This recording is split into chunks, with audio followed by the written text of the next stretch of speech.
Assalamualaikum warahmatullahi wabarakatuh. Perkenalkan kami dari kelompok satu yang beranggotakan saya sendiri, Yunus Dwi Bahtiar dengan NPI 1462 1001 195.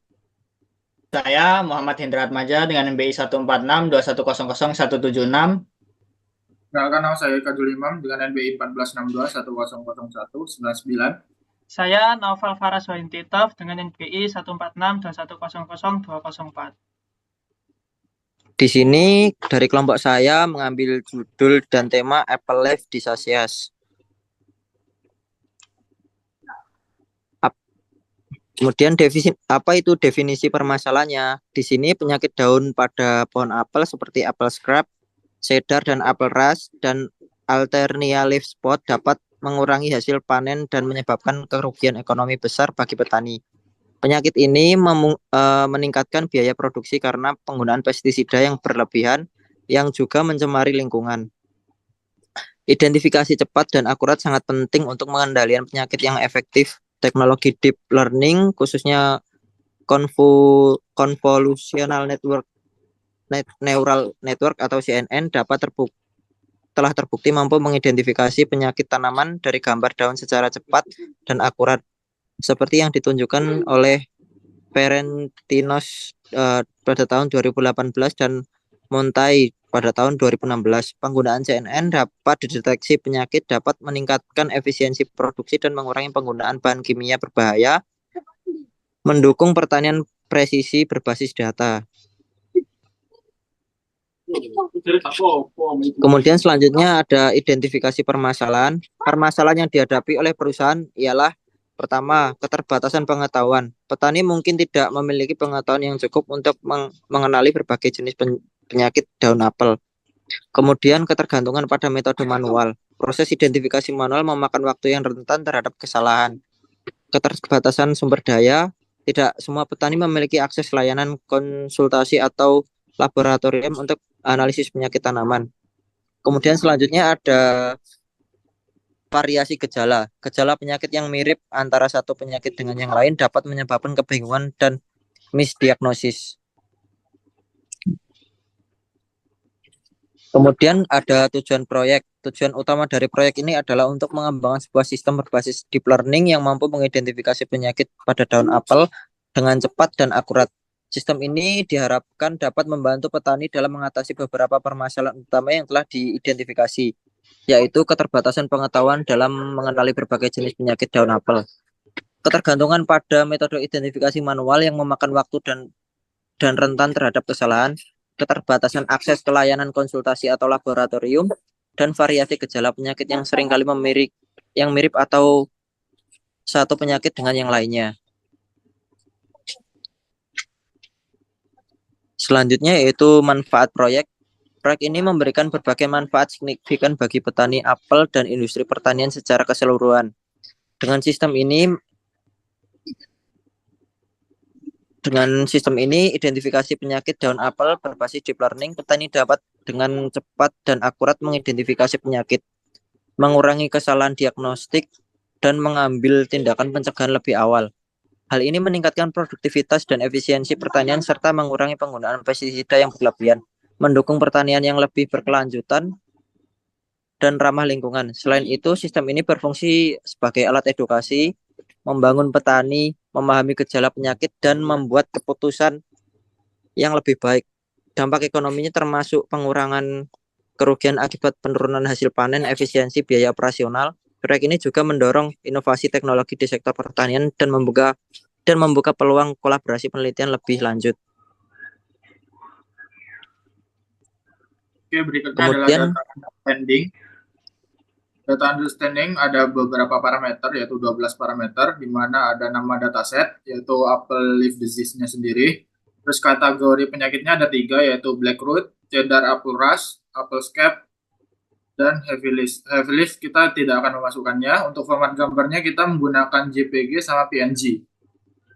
Untuk resolusi gambar bervariasi, perlu diubah ukurnya untuk pemodelan. Untuk jumlah gambar tergantung pada setiap kategori, perlu diverifikasi lebih lanjut.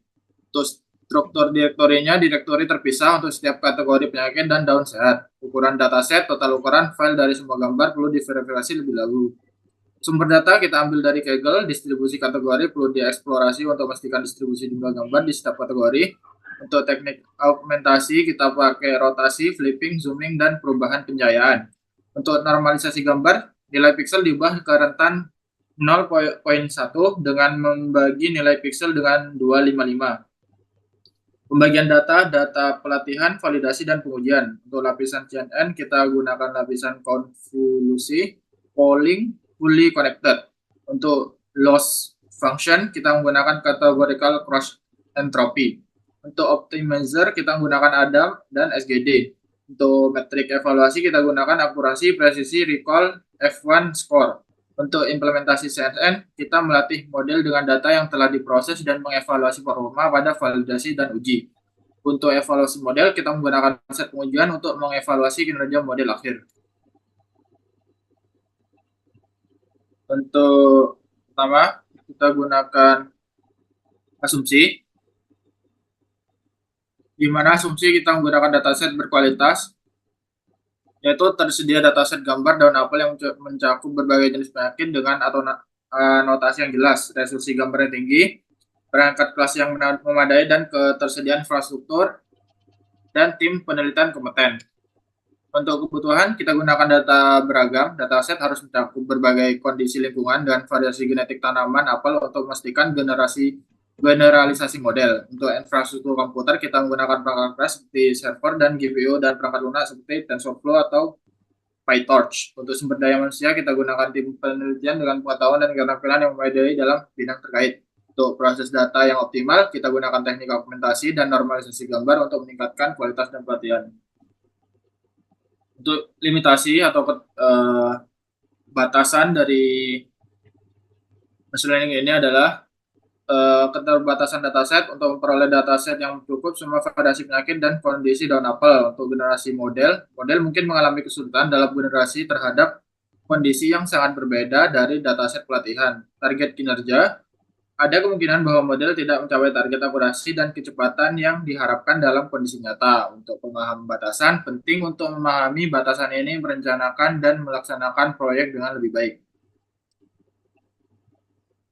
Untuk metode yang kita gunakan adalah metode Convolution Neural Network atau CNN untuk mengembangkan model deep learning yang mampu mengidentifikasi berbagai jenis penyakit daun apel dari gambar. Untuk pembangunan model, kita pertama akan mengimport library. Kita menggunakan TensorFlow, Keras, dan model. Selanjutnya adalah untuk pembuatan model, kita menggunakan ReLU dan Softmax. Untuk compile, dan selanjutnya adalah untuk melatih model. Kita menggunakan 10 kali epoch. Untuk pengujian dan hasil analis akan dijelaskan oleh Novel. Baik, untuk pengujian dan hasil analis, evaluasi model CNN-nya ada loss yang bernilai 0,1421, berarti menunjukkan seberapa baik model memprediksi output pada data validasi semakin rendah. Nilai loss semakin baik performa model. Lalu untuk akurasinya 97,92%, menunjukkan persentase prediksi yang benar dibandingkan dengan total data validasi. Untuk analisis evaluasi, loss-nya rendah, indikasi prediksi mendekati nilai sebenarnya pada data validasi. Lalu untuk akurasinya, sebagian besar data validasi diprediksi dengan benar oleh model. Kesimpulannya adalah model CNN menunjukkan kualitas baik dalam menjelaskan data validasi, lalu performa model dapat bervariasi tergantung pada sifat data dan konteks aplikasi. Selanjutnya ada data visualisasi. Nah, berikut data visualisasi. Yang pertama, analis prediksi akurat kurva trend loss yang berwarna biru dan fall loss yang berwarna orange menunjukkan penurunan signifikan pada nilai loss di awal epoch, menandakan prediksi yang semakin akurat. Lalu kesalahan prediksi terdapat fluktuasi kecil pada val loss di sekitar epoch ke-5 dan ke-6, menunjukkan ketidakstabilan kecil dalam validasi model. Lalu ada outliers, tidak ada outliers yang signifikan, kurva cenderung stabil pada akhir epoch. Lalu kinerja keseluruhan, kinerja model baik dengan trend loss dan val loss mendekati nilai rendah, menunjukkan model belajar dan menggeneralisasi data dengan baik tanpa overfitting yang signifikan. Lalu selanjutnya juga dari gambar tersebut, analisisnya akurasi mendekati nilai aktual atau kurva tren akurasi yang berwarna biru dan val akurasi berwarna orange menunjukkan peningkatan signifikan di awal epoch mendekati 1.0. Lalu kesalahan prediksi berkurang, akurasi validasi cenderung stabil setelah epoch kedua menunjukkan kesalahan prediksi berkurang. Lalu performa model baik, akurasi pelatihan dan validasi mendekati 1.0 setelah beberapa epoch menunjukkan model belajar dengan baik tanpa overfitting yang signifikan. Oke, selanjutnya adalah deployment yang akan dipresentasikan langsung oleh Mas Hendra.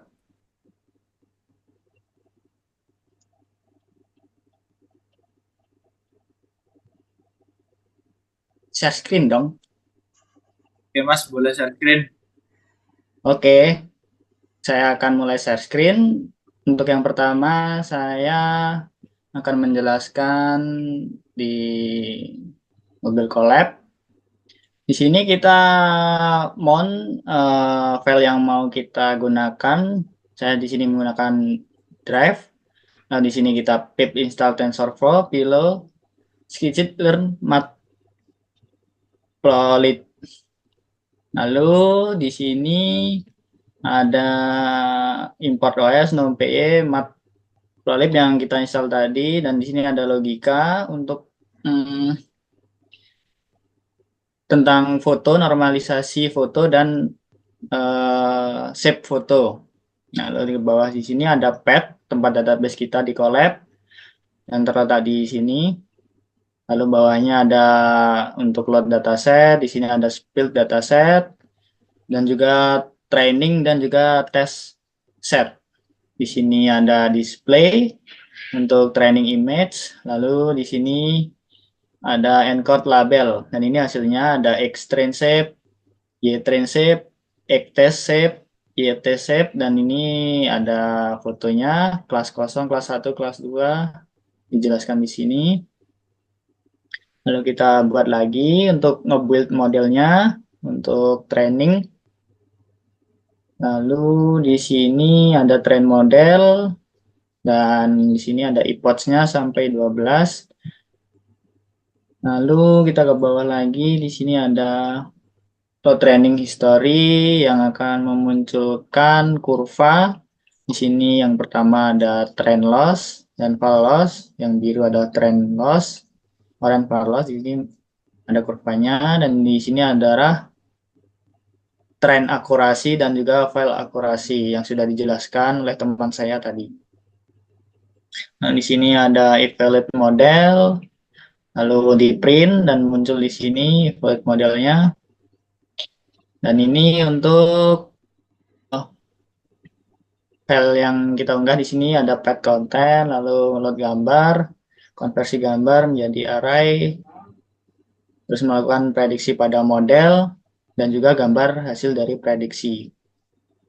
Berdasarkan label kelas, di sini saya memasukkan SCAP, JPEG dengan nomor 2, di sini ada beberapa ratus dataset, lalu saya masukkan dan muncul hasil di sini, fotonya, dan juga hasil dari prediksinya, yaitu Apple SCAP, sesuai dengan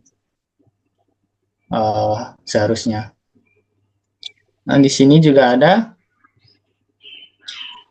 untuk webnya. Di sini kita membuat indeks. Ini untuk inputan.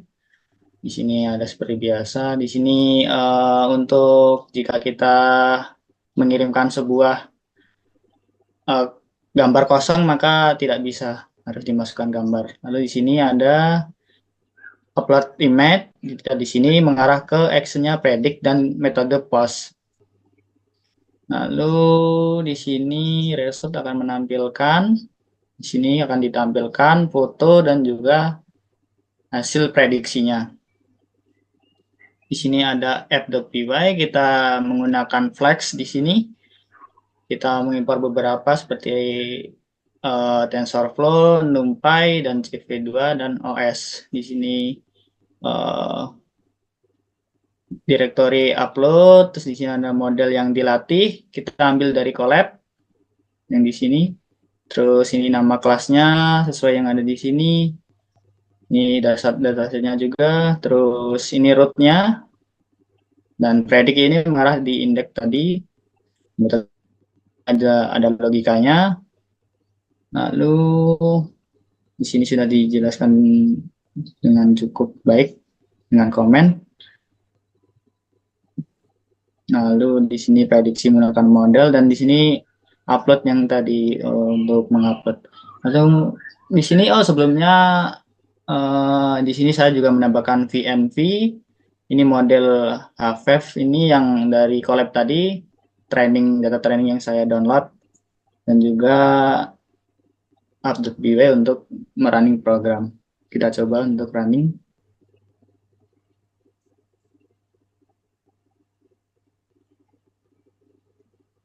Kita tunggu, masih proses.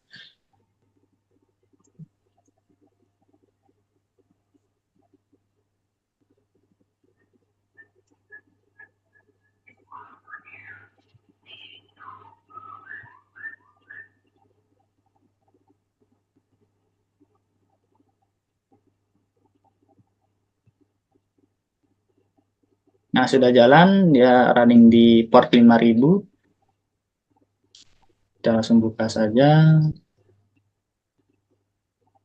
Nah, di sini ada untuk mengupload filenya.